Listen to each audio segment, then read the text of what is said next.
Hello student, very good morning. In this session, we are going to see the next chapter, buyback of equity shares. Introduction का ये first lecture हो रहा है student हमारा. Internal reconstruction में 14 questions मैंने किया हुआ है. स्टूडेंट चैप्टर फिनिश नहीं हुआ है. At least 14 questions we will see in revision.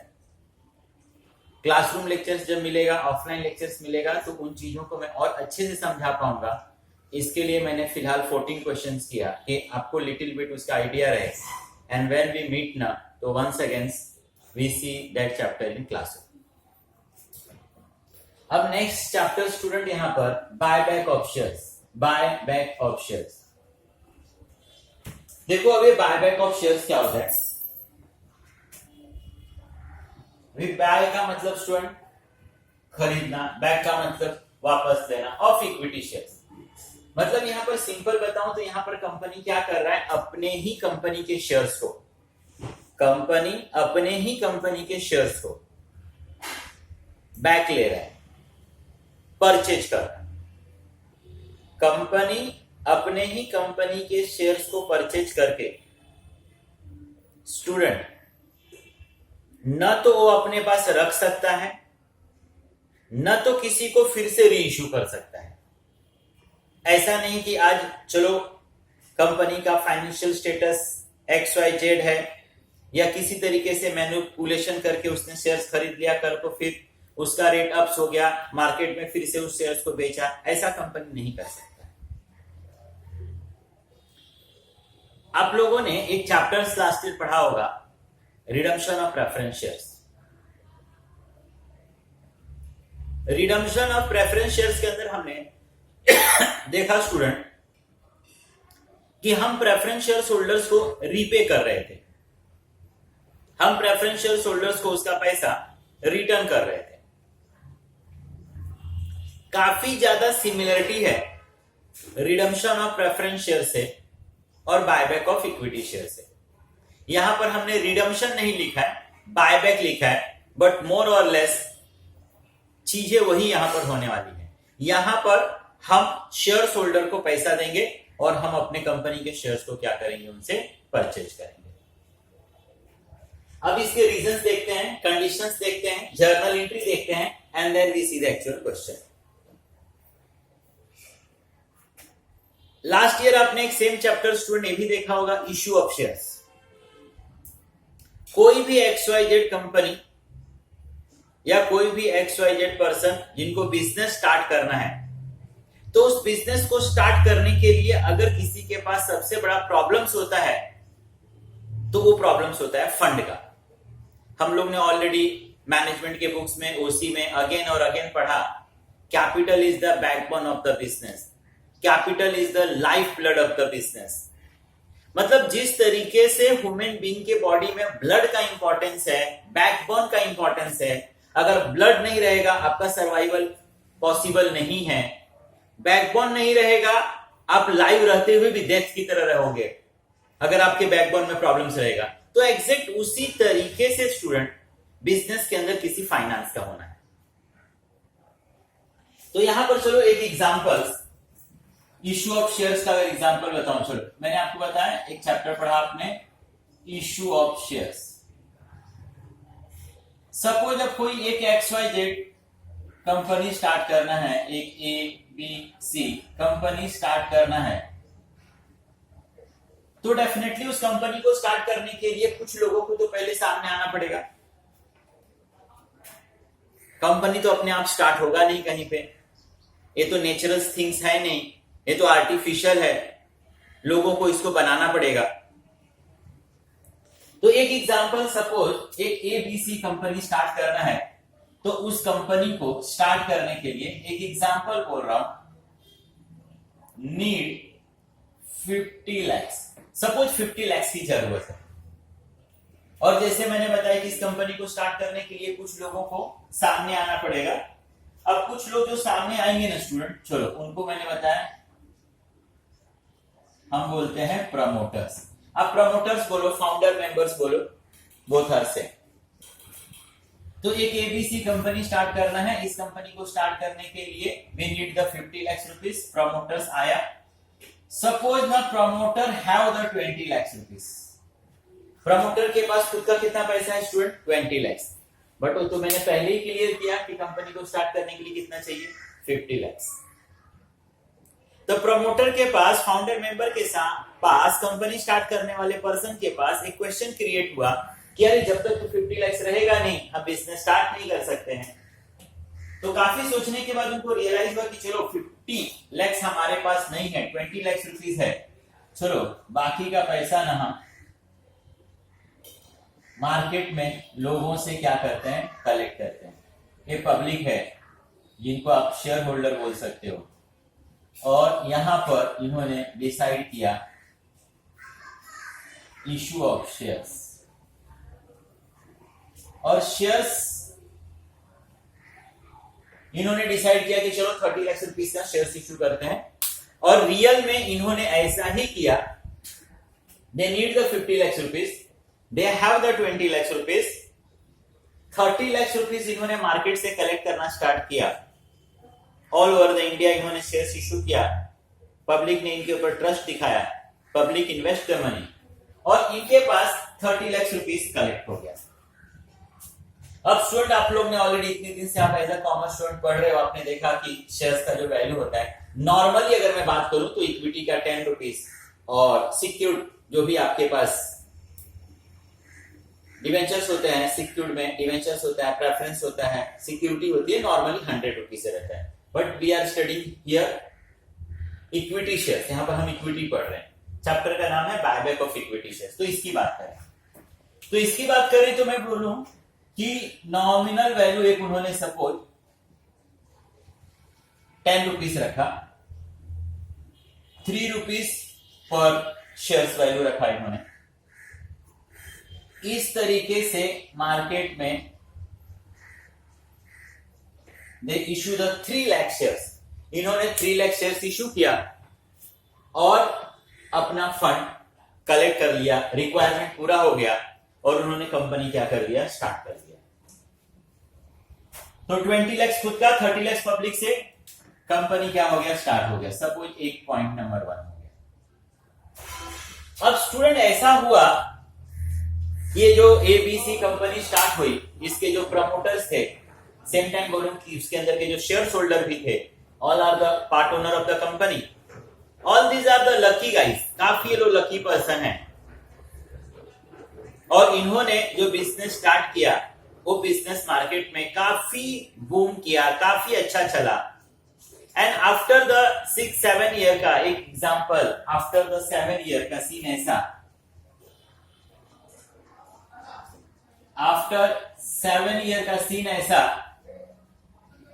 कि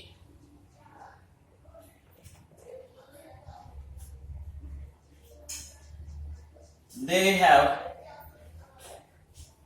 ह्यूज प्रॉफिट। उनको काफी ज्यादा प्रॉफिट हुआ। They have the adequate amount of capital. बहुत सारा पैसा उनके पास पड़ा हुआ है, बहुत सारा, मतलब बहुत सारा। ये 5-6-7 ईयर्स में उन्होंने काफी ज्यादा अर्निंग किया। अब काफी ज्यादा अर्निंग किया, कंपनी के पास काफी ज्यादा फंड पड़ा हुआ है, तो कंपनी के पास एक क्वेश्चन क्रिएट हुआ कि ये सरप्लस फंड रखकर हम करें क्या? जो हमारा कंपनी स्मूथली चलना चाहिए, उसके लिए हम लोगों को इसमें से एक पोर्शन ऑफ अमाउंट चाहिए, and balance we have the surplus. चलो एक एग्जांपल बोल रहा हूं कि इन्होंने, या इनके पास 300 करोड़ पड़ा हुआ है, 300 करोड़ पड़ा हुआ है, और इन्होंने क्या देखा कि इस बिजनेस को रन करने के लिए they need the 100 crore only. 200 crore इनके पास सरप्लस है, and no doubt 100 crore, 200 crore, 300 crore is a big amount. तो कंपनी ने देखा कि दे हैव द 300 करोड़, और ये कंपनी को स्मूथली रन करने के लिए 100 crore is enough, and they have the 200 crore extra. अब उस एक्स्ट्रा अमाउंट को आइडियली अगर उसको रखेंगे कपबोर्ड्स में, तो पैसा डेफिनेटली उनको रिटर्न देने वाला नहीं है। तो अब इनके पास है कि इस पैसे का क्या करें। तो उन्होंने देखा कि जो उनके पास एक्स्ट्रा कैश है, एक्स्ट्रा फंड है, इसी को मैं कैश लिख रहा हूं, इसका क्या कर सकते हैं? तो एक काम ये कर सकते हैं, they can invest the money, वो लोग इन्वेस्टमेंट परचेज कर सकते हैं। दूसरा क्या कर सकते हैं? Give high rate of dividend. Actually पैसा है किसका? शेयर होल्डर का ही है ना। हम लोगों ने 20 लाख, प्रमोटर ने 20 लाख रुपीस इन्वेस्ट किया, they are also shareholder, और बाहर के पब्लिक ने 30 लाख रुपीस इन्वेस्ट किया, they are also shareholder. तो ये जो इनके पास एक्स्ट्रा फंड पड़ा हुआ है, सपोज इनके पास 200 करोड़ जैसे मैंने बताया एक्स्ट्रा पड़ा है, तो उस पैसे पर फाइनली अधिकार किसका? पैसा है किसका? शेयर होल्डर का ही है। तो वो क्या कर सकते हैं पैसे का? तो वो कहीं पर इन्वेस्ट कर सकते हैं।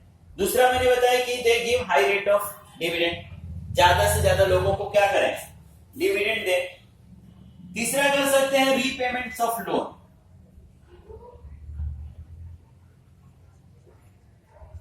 Repayments of loan.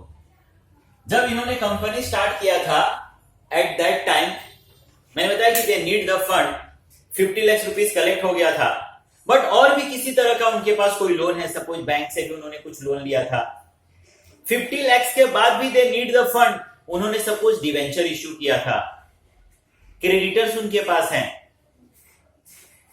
तो उनके पास ऑप्शन ये है कि जब उनके पास एक्स्ट्रा फंड है तो या तो फिर रीपेमेंट्स ऑफ लोन करें, इन्वेस्ट कर सकते हैं, give high rate of dividend,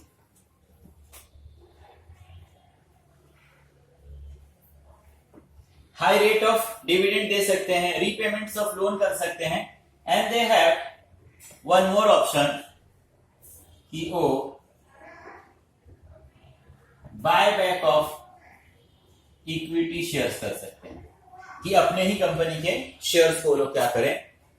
purchase कर लें। एक कंपनी के पास अलग अलग क्या है? ऑप्शन है। अब मैंने बताया कि वो पैसे क्या कर सकते हैं? कहीं पर इन्वेस्ट कर सकते हैं। दे हैव एक्स्ट्रा फंड, किसी सिक्योरिटी में इन्वेस्ट किया, नहीं तो कंपनी के लिए उन्होंने चलो कोई एक लैंड परचेज किया, कोई बिल्डिंग परचेज किया, कोई नया ब्रांच ओपन किया, किसी न्यू प्रोडक्ट के अंदर उन्होंने अपना एक इन्वेस्टमेंट किया, तो they have the different plans, different places जहां पर पैसा इन्वेस्ट कर सकते हैं। They give high rate of dividend, वो लोगों को डिविडेंड ज्यादा से ज्यादा क्या कर सकते हैं? दे सकते हैं, लोगों का अर्निंग बढ़ा सकते हैं, to increase EPS, earning per share. Number 3, increase EPS, earning per share,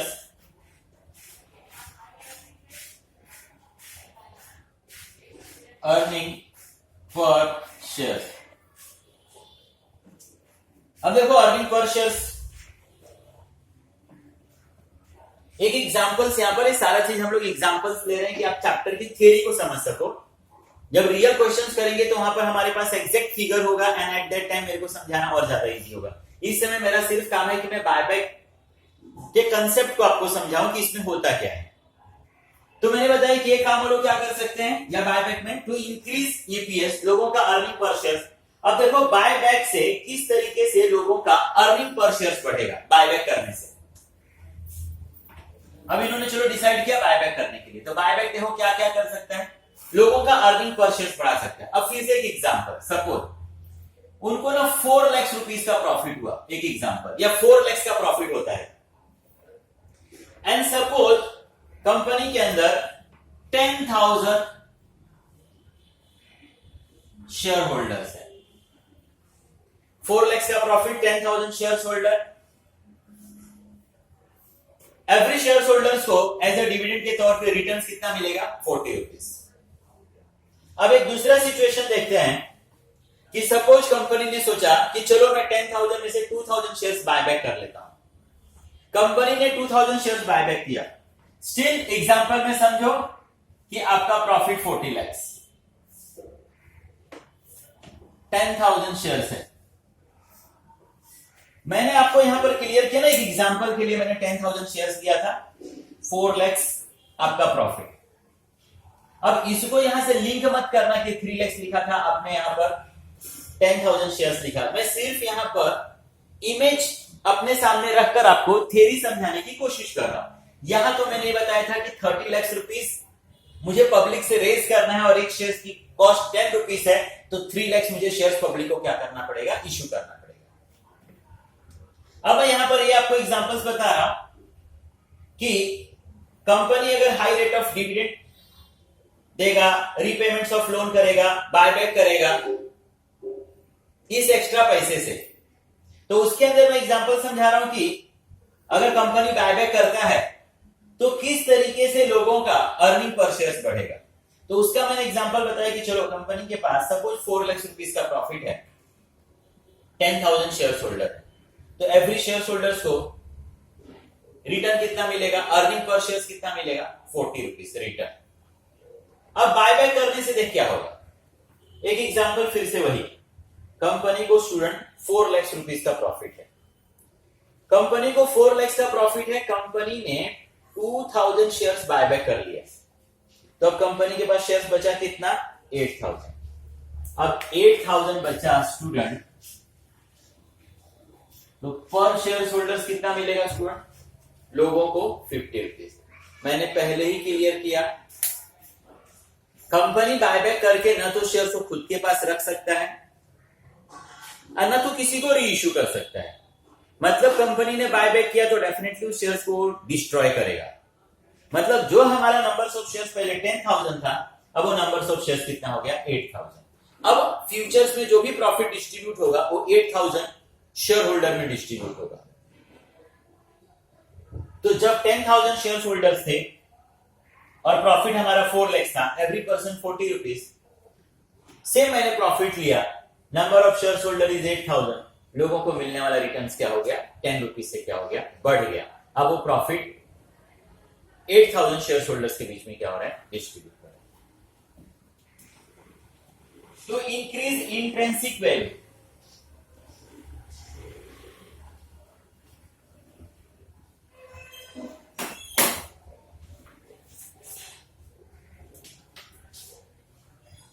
next reason student, यहां पर मैंने पहले बताया कि हम लोगों ने 2000 शेयर सपोज बायबैक कर लिया, तो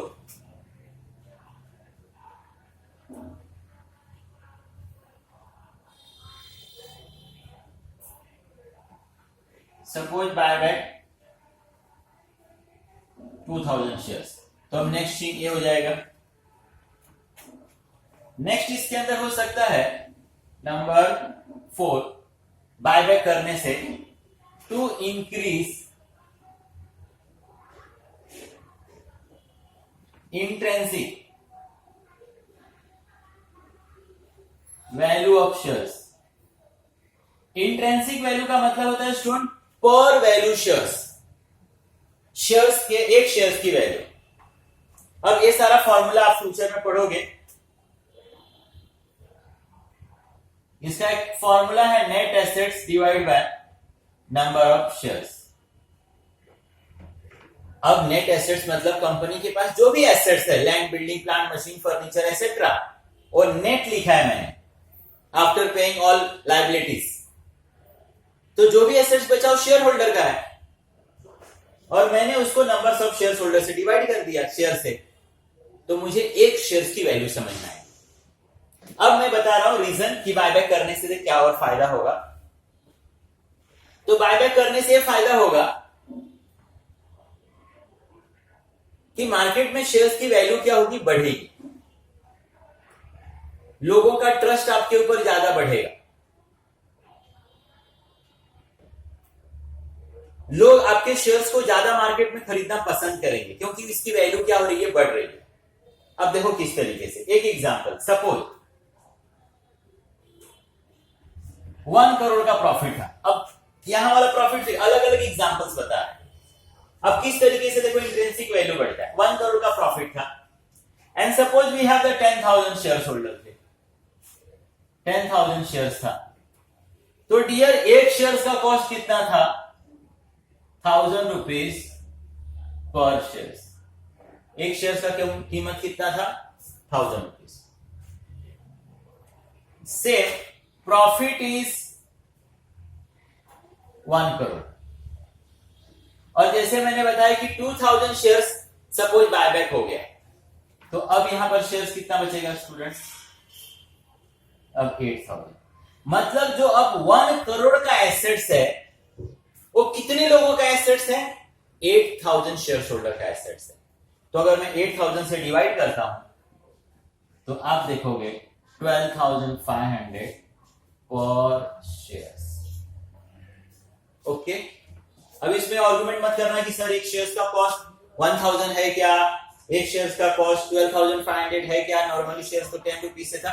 ये सब हम इमेज पढ़ रहे हैं, एग्जांपल्स पढ़ रहे हैं। तो हमारे शेयर्स का कॉस्ट कितना हो गया स्टूडेंट, तो अब हमारे शेयर्स का कॉस्ट कितना हो गया 12,500। नेक्स्ट रीजन,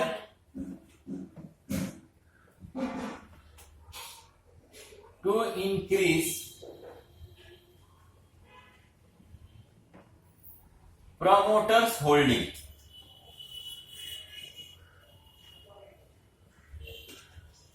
एक तरह से प्रमोटर्स के वर्चस्व को या प्रमोटर्स के होल्डिंग को बढ़ाने में भी क्या करता है, हेल्प करता है। अब एक एग्जांपल लो, जैसे अभी यहां का अगर मैं एग्जांपल्स लूं, जब कंपनी स्टार्ट हुआ था प्रमोटर ने 20% लगाया था और पब्लिक ने 30% लगाया था। अगर मैं परसेंटेज में कन्वर्ट कर दूं तो सपोज प्रमोटर्स का 40% शेयर्स है, नॉन प्रमोटर्स आउटसाइडर जिसको मैं बोल सकता हूं उनका 60% है, ये हो गया 100%।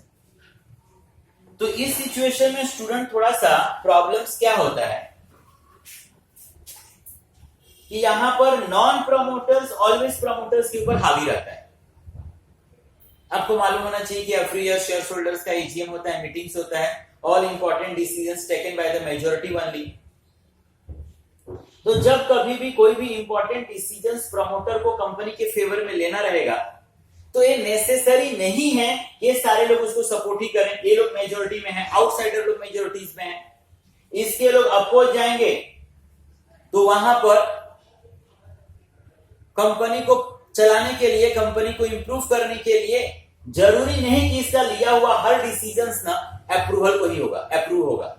ये लोग उसको ना बोल सकते हैं because they are in majority, ये लोग मेजॉरिटी में। लेकिन अब इस तरीके से हो,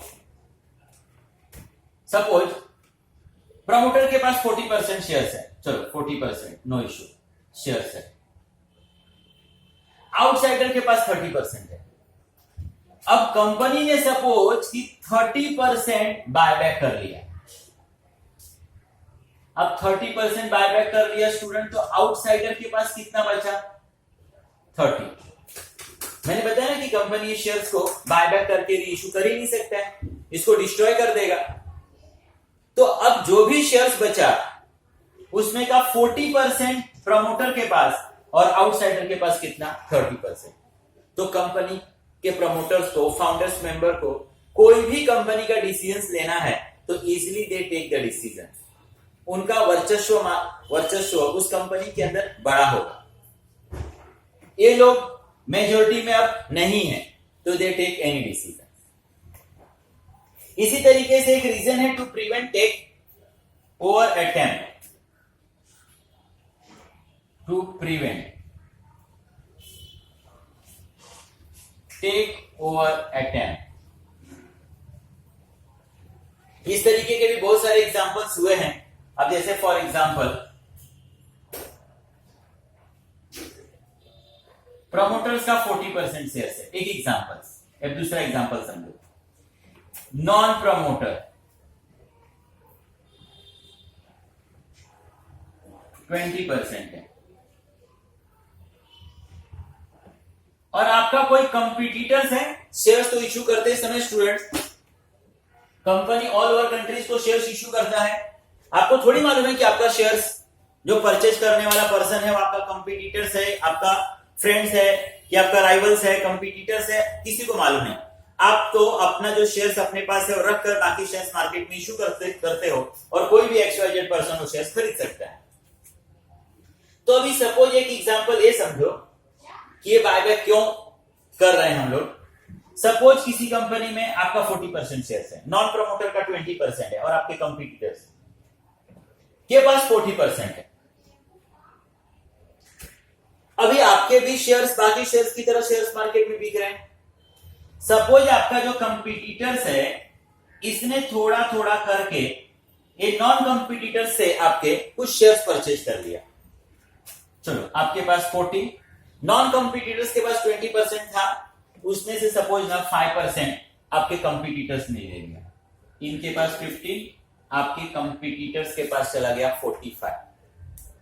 अब भले आप ही इस कंपनी के प्रमोटर्स क्यों ना हो, लेकिन अब आपको यहां से बाहर निकलना पड़ेगा and this person will become whole and sole of the company, क्योंकि ये मेजॉरिटीज में है, इसके पास नंबर्स ऑफ शेयर ज्यादा है।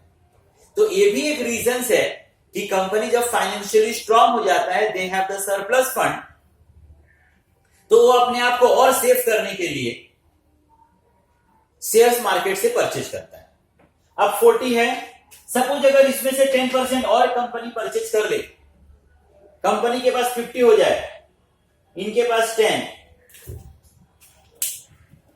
40 इसके पास था, 10 इससे परचेज कर ले, इसके पास 50 हो जाए, इधर 10 रहे, इधर 40, 100 हो गया। कंपनी हमेशा सेफ में रहेगा, कंपनी का हमेशा उस प्रमोटर्स का हमेशा उस कंपनी के अंदर स्टेटस और वर्चस्व क्या रहेगा, बना रहेगा।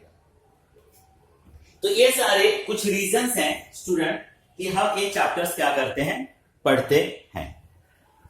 तो एक बार मैं फास्ट फिर से स्टूडेंट रिपीट कर देता हूं आपको। चैप्टर्स हम लोग पढ़ रहे हैं buyback of shares, introduction lecture है। मैंने आपको बताया इस चैप्टर को कंपेयर किया मैंने प्रेफरेंस शेयर से। वहां पर कंपनी प्रेफरेंस शेयर होल्डर्स को उनका पैसा रिडीम करती है, रिटर्न करती है। यहां पर हम इक्विटी शेयर होल्डर्स को उसका पैसा देते हैं। मैंने एक एग्जांपल बताया कि चलो कंपनी स्टार्ट करना है तो we need the fund. Company ने शेयर्स इशू किया, हमारे पास 20 लाख, आउटसाइडर से हमने कितना लिया, 30 लाख। सपोज हमारे एक शेयर्स की कीमत कितनी है, 10 रुपीज, 30 लाख आउटसाइडर से लिया, 3 लाख शेयर्स हम लोगों को क्या करना पड़ेगा, इशू करना पड़ेगा। यहां पर मैंने आके बताया कि चलो 4, 5, 6 ईयर में कंपनी ने इस पैसे का यूज करके काफी ज्यादा पैसा कमा लिया and they have the surplus fund, बहुत सारा पैसा उनके पास रखा हुआ है। अब जब कंपनी को बहुत सारा पैसा है तो कंपनी के पास कुछ ऑप्शन ये है, कंपनी उस पैसे को कहीं इन्वेस्ट कर दे, कंपनी अपने लोगों को ज्यादा रिटर्न दे, कंपनी लोन रीपेड कर दे, या कंपनी बायबैक करे।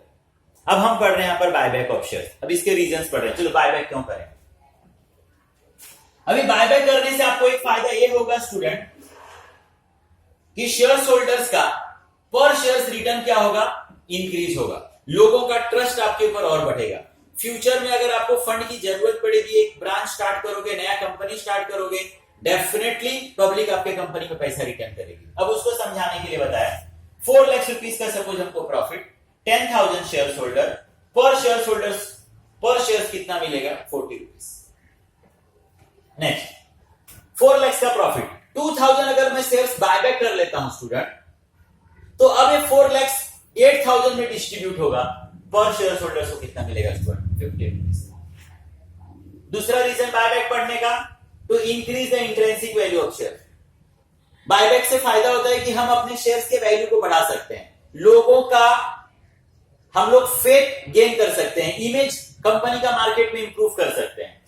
अब मैंने बताया कि सपोज 1 लाख का हमारे पास प्रॉफिट, 10,000 शेयर होल्डर, हमारे एक शेयर की कीमत मार्केट में 1,000 चल रहा है।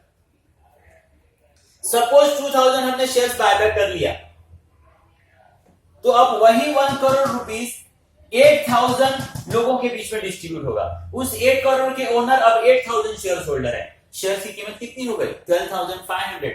पब्लिक डेफिनेटली आपके कंपनी की तरफ अट्रैक्ट होगी। To increase the promoters holding. अब इसका एक एग्जांपल बताइए कि चलो आप कंपनी के प्रमोटर यू हैव द 40% और नॉन प्रमोटर के पास 60% है। तो यहां पर एवरी डिसीजन के टाइम में आपको नॉन प्रमोटर की तरफ देखना पड़ेगा, ऑलवेज उनको कन्विंस करना पड़ेगा, और नहीं कन्विंस हुए तो उनकी बातों को आपको मानना पड़ेगा। लेकिन आपने ऐसा किया कि चलो आपके पास 40% है, आप जहां पे हो वहां पे ठीक है, नॉन प्रमोटर्स के शेयर्स में से आपने 30% परचेज कर लिया। Now you financially strong, sorry now you strong, financially नहीं बोले, आप ज्यादा भी अब कंपनी में स्ट्रॉन्ग हो गए, you can take any decisions. And same to prevent takeover attempts, कि आपकी कंपनी को कोई टेक ओवर ना करे, इसको रोकने के लिए। जैसे मैंने एग्जांपल बताया, प्रमोटर्स के पास 40 है, नॉन प्रमोटर के पास 20 है, कंपटीटर्स के पास 40 है। अगर ये आपका कंपटीटर्स नॉन प्रमोटर से कुछ शेयर्स खरीद ले, तो वो अब यहां पर कंपनी के अंदर स्ट्रांग हो जाएगा और आपको शायद बाहर निकलना पड़े। उससे अच्छा ये कि चलो आपके पास 40% है, now you have the fund, आप नॉन प्रमोटर से कुछ शेयर्स खरीद लो। मतलब आपके पास अगर 50% और मोर देन 50% शेयर्स हो जाता है, तो आप इस कंपनी के अंदर काफी ज्यादा क्या हो जाते हो, safe. All these are the reasons कि हमें चैप्टर्स पढ़ रहे हैं। थियरी स्टूडेंट फिनिश नहीं हुआ है, नेक्स्ट लेक्चर में सेम थियरी में क्या करूंगा, कंटिन्यू करूंगा। Thank you.